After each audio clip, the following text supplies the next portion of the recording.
We will also be hearing from Juliana Marshall, the Manager of Policy and Community Legal Education, about our human-centred design. Thank you all for joining us today for the uHaven launch. It is a pleasure to see so many familiar names on the screen. You are all really vital. You all do really vital work in Central Australia and the NT, and we hope the resources we present to you today will help you with your work. For those joining us from other areas, welcome.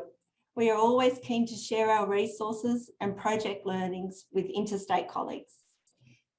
Before we begin, we would like to acknowledge the traditional custodians of the land in which we live and work.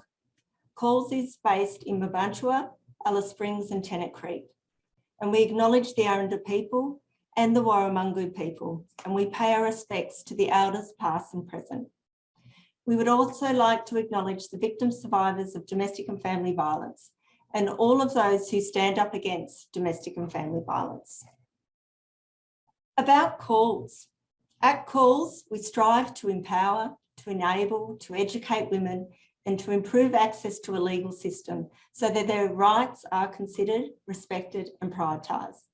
Coles is accessible, proactive and responsive service for all.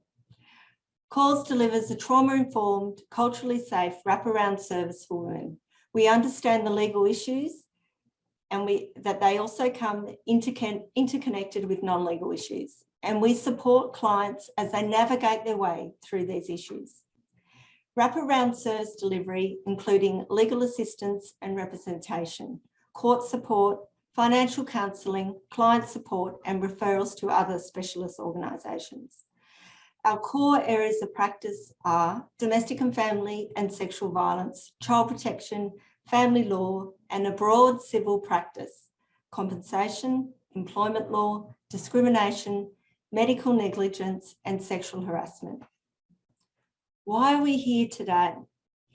We know domestic violence occurs across all ages, sexualities, and demographics, but some groups are more vulnerable than others.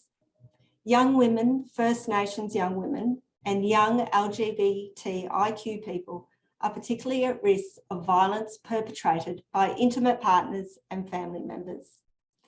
For example, young women between 18 and 24 are more likely than any other age group to have had experience of stalking, and they are more likely to have experience of image-based abuse.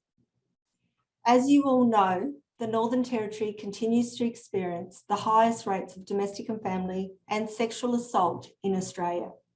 First Nations women in the Northern Territory are among the most victimised by intimate partners in the world. For many young women and girls, their early relationship experiences are characterised by coercive and controlling behaviour, enforced with violence, non-consensual sex, fear and isolation. We know that across Australia and the Northern Territory, drivers of violence are learned from a young age and overlap with other social, emotional, cultural inequalities, often related to the impacts of colonisation on Indigenous and non-Indigenous people. Discrimination against culturally and linguistically diverse people, people with disabilities, and the LGBTIQ community. Over the past few years, Coles has seen an increasingly younger group of women seeking assistance for significant family and domestic violence. In 2021-22, Coles assisted 1,412 women. Approximately 14% were young women under the age of 24. So where did this funding come from for this project? COVID-19 did impact the presentation of domestic, family and sexual violence across the country, including the Northern Territory, and the impact of lockdowns, shifts in economic power, as well as contraction of supports and access to services increase the vulnerability of girls and women to discrimination, financial hardship and domestic and family violence. Coles applied for a COVID-19 legal assistance grant to provide innovative solutions to online engagement for youth at risk of domestic and family violence. We were fortunate enough to receive a grant from the Commonwealth and undertook a human-centred design process during this project. I will now hand over to Jules. Hi, thanks, Anna. So calls were quite fortunate in that the grant guidelines were fairly broad and flexible, and it allowed us to be really creative in how we established the governance for this particular project. We decided early on that we needed to engage young people from the outset. There would be no point to us creating an online resource if it wasn't something that young people would want to use. Of course, we had some pre-formed ideas about what the challenges for our clients might be. However, we committed to suspending our views and adopting a human-centered design approach to the entire project.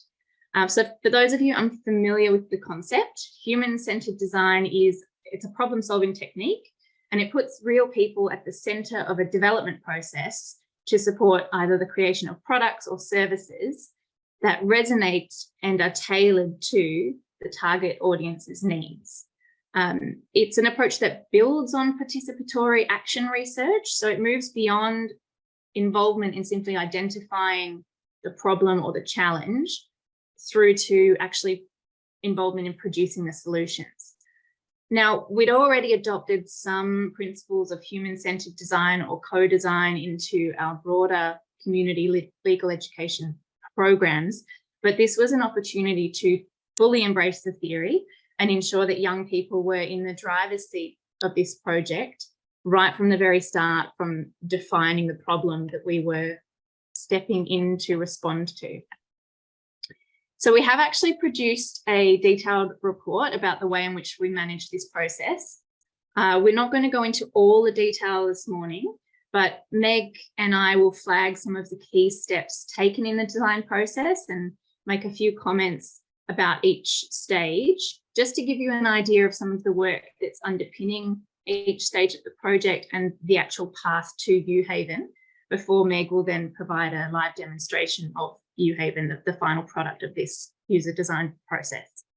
So in a nutshell, the process involved firstly recruiting an external expert in human-centered design, then engaging a suitably qualified steering committee, before moving to identifying and engaging the young people who would drive this project through a series of workshops, then building, testing, and modifying the online tool.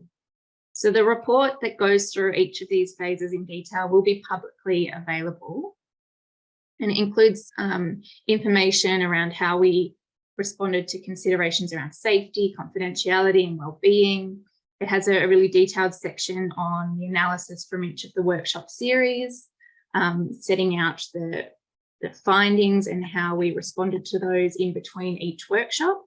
But at a high level, 86 people were involved in the development of this tool that we're going to demonstrate today, 86 young people, with an additional 28 professionals who regularly work with young people. As I mentioned, one of the first steps for us was to engage an external consultant to guide us through the project, because committing to this approach from the outset was fairly new for calls. So Brendan Lakota joined the team in early 2021, and I believe he's online today. So I just want to acknowledge and thank Brendan for his work. Brendan's a formal principal lawyer at a community legal centre, so he was well placed to understand the nature of our work, but had also led a number of successful online human-centered design projects in the quasi-legal sphere, including the development of Fine Fixer and online will kit. And again, more information about that background is found in our report. I just want to move to some of the considerations around preparing to engage with young people. We were really conscious that there was potential vulnerability of the young people that we wanted to work with and wanted to drive this project, and particularly given the nature of the topic that we were going to unpack and discuss with them, being domestic, family and sexual violence. So we need to be very thoughtful and purposeful in our design of the recruitment and engagement phases of the project. Because of that, we opted to take a step back and actually begin with a multidisciplinary steering committee of professionals who regularly worked with young people in Central Australia. So it was the steering committee who'd be responsible for providing advice and guidance in relation to formulating and presenting what we understood the problem to be through a problem statement and a how might we statement, which I'll talk to more in a moment. the actual detail of the design of the workshop, so working with calls around how we would introduce particular content and how we would monitor the engagement and findings from the young people. They also drove the trauma-informed recruitment of the young people, including identifying particularly suitable candidates and assisting us reviewing the findings from each of the workshop series. So up on the screen, just a brief acknowledgement, sorry, back one slide, of our steering committee. We thank each of these individuals, and if you are interested, Meg Wright actually had an interview with William Newman or Bill from the School of the Air on our radio show Sisters-in-Law yesterday, talking about some of the findings through the workshops and his experience on the steering committee. So that's available through the Call Sister-in-Law podcast as well. So the steering committee, as I said, helped us refine and develop the problem statement. As I've already mentioned, there's a lot of detail in the report, but for the purpose of context today, the problem statement that we were trying to respond to was young people in Central Australia and the Barkly region don't have access to culturally appropriate and accessible information online that is designed for them about recognising, understanding and responding to domestic and family violence. So this formulation of the problem was used to develop a how might we statement, and that statement formed the basis of the ideation process. So that's what was taken to the young people.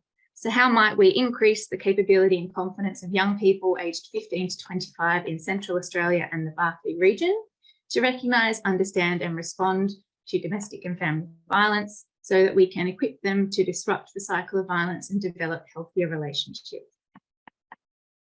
It's just a comment on the importance of the initial workshops with the steering committee and the calls team. One of the first changes that we made, and it reflects the benefit of the human-centred design process, was that we expanded the direct beneficiaries from just young women to including young men, gender diverse and LGBTQIA+ young people. And that, of course, impacted the design of the workshops and the recruitment process. We also developed a range of short to medium-term goals to help us measure the progress of the project. So some of them are up on the screen. And we had some long-term goals as well. These sort of measures are set out in the report in more detail. We ran a series of 3 workshops with the distinct user groups, which were generally split by age and gender. So there were basically 3 workshop series and multiple workshops within each series. So workshop series 1, the purpose was to understand the online information needs of the young people and confirm that the understanding of the problem as we'd defined it resonated with them. It was an opportunity to make any modifications if we needed to. After workshop 1, we engaged Hut 6 and Ballet to work with us on the development of some non-functional prototypes responding to the needs that had been identified by the young people. In workshop series 2, we took these prototypes back to the young people to refine and design. So we're refining the solution by using the prototypes to prompt discussion and explore ways to find and present information that responded to the problem, but also responded to the needs of the young people as articulated by them. So once we had completed workshop series 2, we're able to analyse the findings, which again are presented in the report. We modified our brief and Hut 6 began development of the online tool. We then ran a 3rd series of workshops, which were around beta testing and soft launching the product. And so it's been a continual process of changes and adjustments responding to feedback from the young people and from professionals working with young people. So I'm going to pass now to Meg to comment on recruitment and some of the high-level findings before she then moves to a demonstration of the uHaven tool. Thanks, Jules. I think I've remembered to take myself off mute, which is a great start. So recruitment really began through the steering committee. So those people that were on the screen before really helped us target our recruitment through their networks and their channels. then moving to local schools in Central Australia and the Barkly, and stakeholder organisations, which many of you come from today. And so we prioritised this and then allowed for snowball recruitment to happen after that. Any prospective participants were provided with information about the project, either an explanatory statement or in-person discussions where appropriate. And for those under the age of 18, so we had age groups between 15 and 17. And so obviously we required parental consent for that as well, where appropriate and age appropriate. So the details about this can be found in the report. And essentially what we did in that first workshop was present them with the case study, which then formed the basis for the discussions about how we wanted to find out how they wanted this website to look or how they wanted to manage it. So recruitment and engagement was a really fun part of the process that I got to be involved in for workshop series 1, 2, and 3 that Juliana showed you before. And here's some photos on the screen of my time working with just a few of the groups. In the end, there were many more groups than that, but had to select just a few photos. So we've got engagement with Clontarf on the screen, with young women in the youth leadership team at MPY, and a school in Elliott, and then young women aged 18 to 25 in the community who found out about the project and wanted to get involved. So as Juliana said, in the end, we had 86 young people engaged in workshop series 1 to 3. So defining it, refining and designing a potential solution, and then being presented with the draft website and then giving feedback about it, which is beta testing. In workshop series 2 and 3, we also engaged 28 indirect beneficiaries, so stakeholders like yourselves, some of whom are online, who were involved in really nutting out what a website would look like for them if they were going to be using it to help the young people they work with. So to those of you who were in these workshops, massive thank you to all of your wisdom, your advice, and your opinions. But essentially, what did the young people say? What did we find?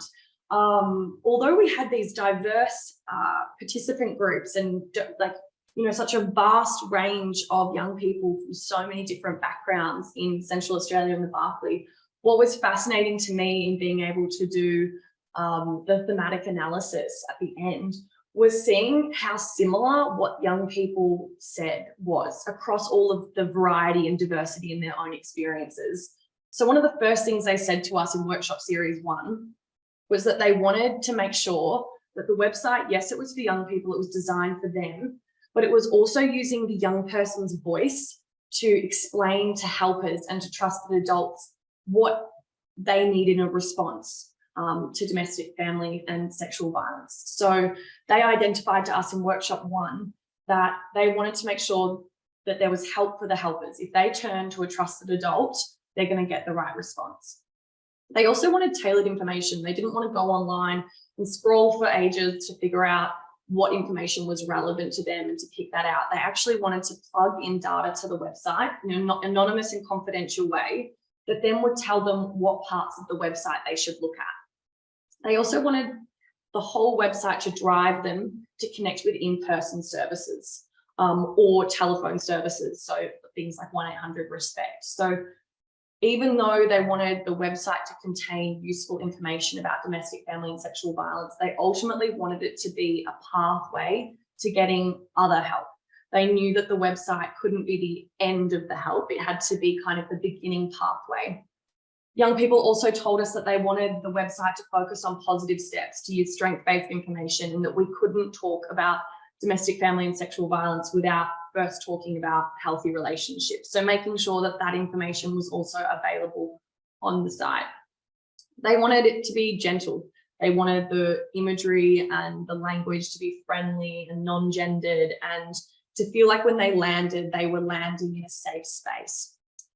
So all of this information was gathered, as Juliana said, from workshop series 1 and 2, and also from the indirect stakeholders, so the 28 professionals as well. And then that was prepared as a brief for Hut 6 and Ballet, as Juliana said, to create the website. And then in Feb to August this year, I've been traveling around Central Australia and the Barkly, delivering workshops with different groups of young people to get their feedback about the site and then analyse it. So I'm going to show you where we've got to in those edits today, and I'm going to get up the website for you now.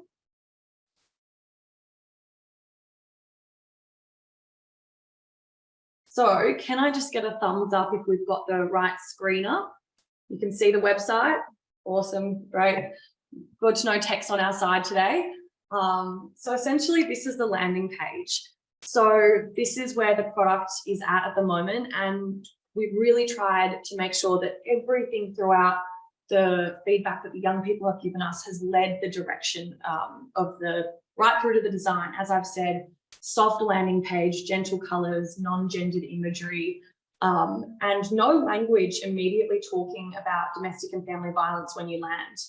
They were really conscious that they also wanted the name not necessarily to reflect anything to do with domestic, family and sexual violence, so that if it was going to be found in a young person's browser history, it wasn't going to give away necessarily what the topic was about. They also were really keen for there to be a quick exit, which takes you straight to Google, which I won't demonstrate now. But essentially, there's multiple different pathways on the site that will get you to the same kind of information. So what I want to do today is talk you through 3 case studies. So these case studies are similar to the ones that we used in the workshops with young people. And I'll be using them to show you different kind of user journeys that were mapped out in workshop series 1, 2, and then I saw young people actually use in workshop series 3. So the first case study, I'm not going to go into heaps of detail about, but is of a young person named Tamara, and she's 16 in a relationship with 17-year-old fella Kyle. And Tamara lands on the site and she clicks that she wants to take the quiz. She wants to do the quiz about the relationship that she's in. So she chooses to select the partner relationship quiz. There's also an option to do the family relationship quiz if the relationship you're concerned about is a familial relationship rather than an intimate partner. And essentially it's a self-reflection tool. And as it says here, there's no right and wrong answers. It's just about hopefully getting you some tailored information. So as Tamara will be answering these questions, do you feel safe sharing your true thoughts, feelings, and beliefs with your partner? Rarely. Do you keep in touch with your other friends and family and still do things outside that you enjoy outside the relationship? Rarely.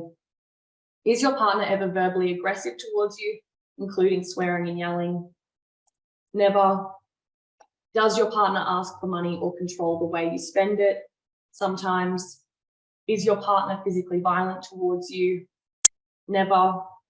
Does your relationship ever cause you to question your sense of reality, feel confused and/or fearful? Rarely. Does your partner look at your private messages or check your browser history? Sometimes. Does your partner ever put you down or make fun of you? Sometimes.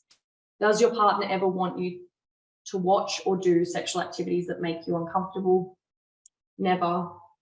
Does your partner ever become angry and damage things, including pets or property? Before I click this one, I just want to show you, you've probably been noticing that there are things popping up down here. This was another directive by young people that they wanted a loading tool that could show them how far through the quiz they were. You know, we all like to know where we are in our journey, and essentially each answer to each question pops up a correlating image to the answer. So if you've answered that there was, you know, with this question here, question number 2 was about whether or not there was social isolation happening. Were you still allowed to engage, or did you still feel free, I should say, to engage with your relationships outside of that intimate partnership? And we answered rarely for this one here. And so it's an image that reflects that answer. And it's I guess a mosaic to designed to show you in a visual way what might be happening in the relationship. So answering the last question, does your partner ever become angry and damage things, including property and pets? Sometimes. So as you can see here, it lands on the quiz results where it will take you through, I guess, the strengths and weaknesses within the relationship. And we've highlighted below some behaviours that might have been present in the way that you answered the quiz. Young people were really conscious that they didn't want to get a score at the end. There was diversity in whether people or not wanted a score. Some people did, some people didn't. But overall, the majority suggested that they wanted to make sure that if something was happening in their relationship that wasn't okay, that might have been a flag for domestic, family and sexual violence, that the results weren't going to make them immediately panic. And that if so, there was direction straight away to view the map, which is the Find Help button here, so that you could access services in person or over the phone to be able to talk through what's going on for you. So again, they were always directing us to find help outside the website, and particularly ones that are relevant locally to young people. So depending on how you answer the quiz, depends on whether or not certain sections here become highlighted.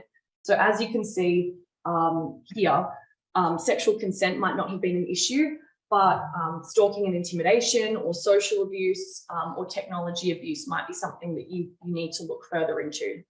Regardless of how someone answers the quiz questions, young people always wanted to be able to access information about healthy relationships. And then if you go down further here, it's the mosaic of images representing all the different parts of your relationship based on each answer to the quiz, and an opportunity to start over.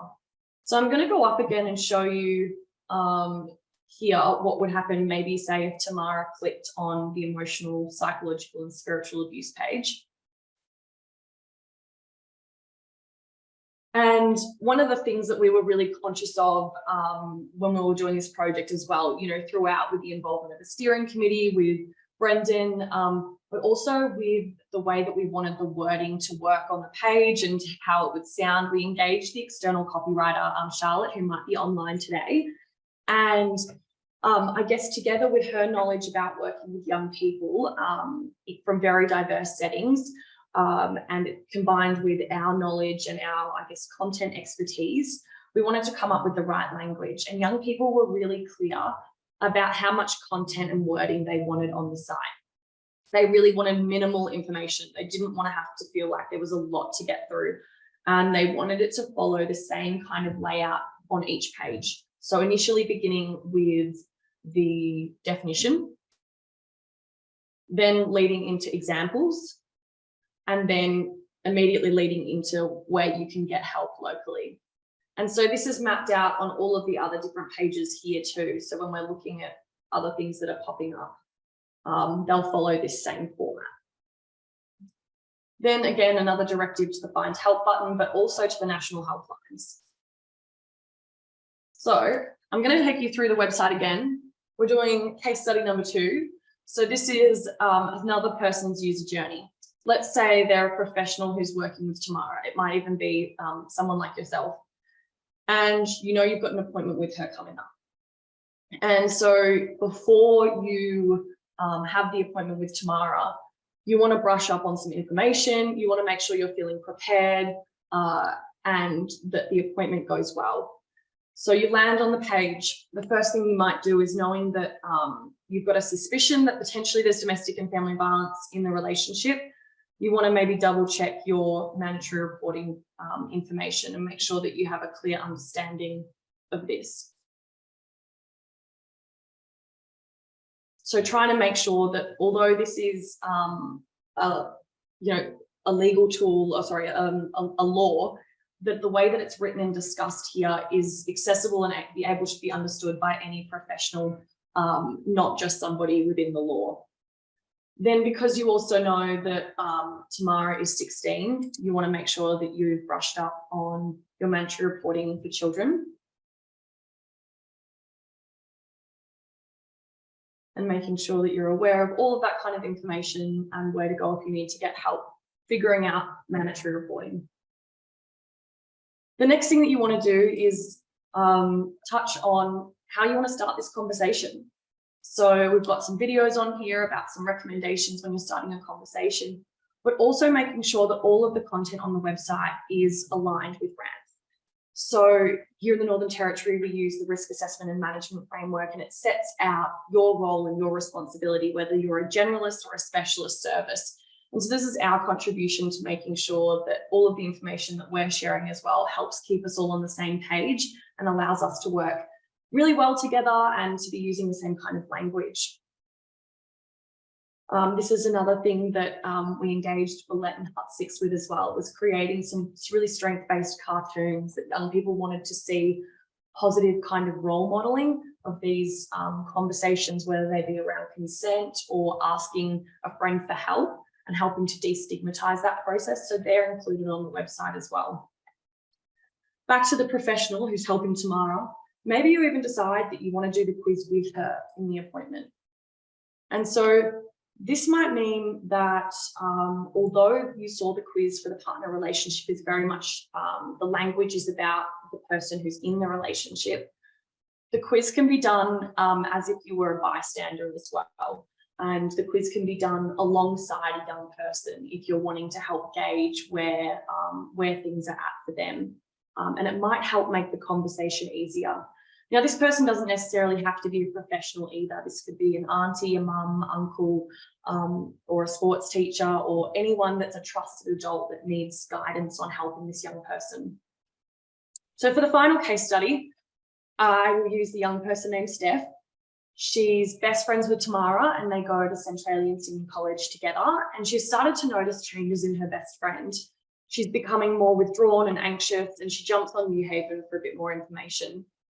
One thing that young people were really clear about was wanting to make sure if they had a friend disclose to them, because often, you know, young people and teenagers might first disclose to somebody else in their friendship group. They wanted to make sure that if somebody came to them or if they noticed that a friend was struggling, that they would have evidence-based, accurate information about how to support that person. And so it was information that was coming from a trusted source. So straight away, they asked for information about how to support a friend. So Steph clicks on this. She might choose to listen to the page instead of reading it. And here we just have some tips, minimal language, but hopefully targeting the information in a way that's accessible for a lot of people. Then we've also got links to other relevant services and information, not wanting to duplicate what other people are doing, but to also link people into the site. So say with Headspace has a great guide on supporting a friend. We wanted to also make sure we were including that here and be a hub for a lot of that knowledge and those resources and information. So if you've got tools for young people that could be useful, get in touch. Another thing young people said they wanted was video education. And I'm sure no one on here is surprised by that. Throughout workshop series 3, when we were showing them the draft of the website, every single workshop went through wanting video education and wanting text-to-speech plugins so that they didn't have to read the site. So these are two really clear pieces of feedback that will make this site more accessible. So because this project is human-centered design project and it's ever evolving and developing, although today is the launch, human-centered design kind of never ends. Like after today's session, we hope to get feedback from you. As we continue to work with young people in this space, we'll continue to get feedback from them as well. So we're always going to be developing this. And so in workshop series 3, those 2 bits of feedback about video content and text-to-speech plugins, some of the elements of that were not within our budget, but they'll definitely be the first things we prioritize in next grant applications. So for example, a young person in Mutijulu is able to click text to speech and to listen to the page, but instead of it just listening to the page in English, it's also able to select other languages. So that young person might be able to select Pitjantjatjara and have that language be the one that's reading it out to them. And also hopefully be able to have videos and content that were created in Central Australia and by young people. So although this is a fabulous video from SBS about giving support in relationships and between friendships, it would be wonderful to get a grant one day to be able to platform the video content that's also led by young people. So finally, Steph, after seeing, I guess, this information here about Headspace, decides that she does actually want to find help in person. Yes, there was some relevant information here to help her, but now she feels quite confirmed that she wants to speak to someone in person about Tamara and what she can do to better support Tamara. So she clicks the Find Help button. Now, again, young people were very clear with us about how they wanted this map to look. They wanted it to be interactive. They wanted it to not be super overwhelming with services, but really interesting and really cleverly, they wanted the ability to click different, I guess, narrowers and to be able to find services that particularly suit them.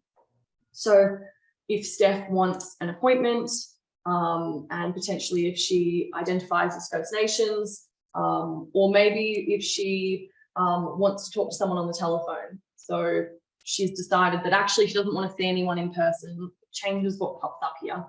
And then she's able to select let's see how I get this on the screen. There it is. Select the 1-800 respect one there and wants to maybe talk to someone over the phone. So we've built this map with information about local services that we could find online, particularly through the NT Costs, NT community site, but there'll definitely still be some things missing. And so if there's an organisation that you would like to see included, or a particular service within an organisation you would like to see included on the map, please get in touch with us. You can enter it just here down below with your name, email, and what you would like the content to say. So now I'm going to hand over to Juliana again to talk us through what some of that future direction would look like for the uHaven website. But before I do, I'll resume my share. And if anybody wants to have a look on their own phone, please feel free to scan this QR code now, so that in your own time, or as soon as this launch ends, you're able to have a look at it from your phone. Thanks so much, Meg. I've just noticed in the chat there was the question about whether or not the website is mobile friendly. So it has been designed to be accessible across a range of devices, including mobile and iPads.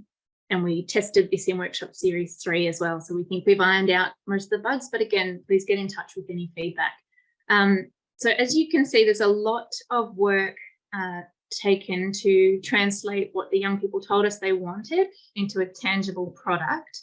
But as Meg said, this is a continuing project for calls. The uHaven site could develop in a range of different directions. Ultimately, we're very committed to the development continuing to be led by users, particularly young people, but also obviously the professionals who use the site in a number of ways, including how Meg's also pointed out today. We do have some short-term plans, and we hope that we'll use the uHaven resource as a bit of a framework for some additional engagement. The young people were very clear that they didn't see, an online resource being the entire response to the problem. As Meg's emphasised, they wanted to be connected to in-person resources, and we've replicated that approach in how we want to use uHaven in our work. So we hope to introduce it to our training packages for professionals, particularly for those working with young people. We would like to see professionals using it to manage discussions and disclosures, and we do intend for it to find a place in classroom settings to help supplement some of the respectful relationships education.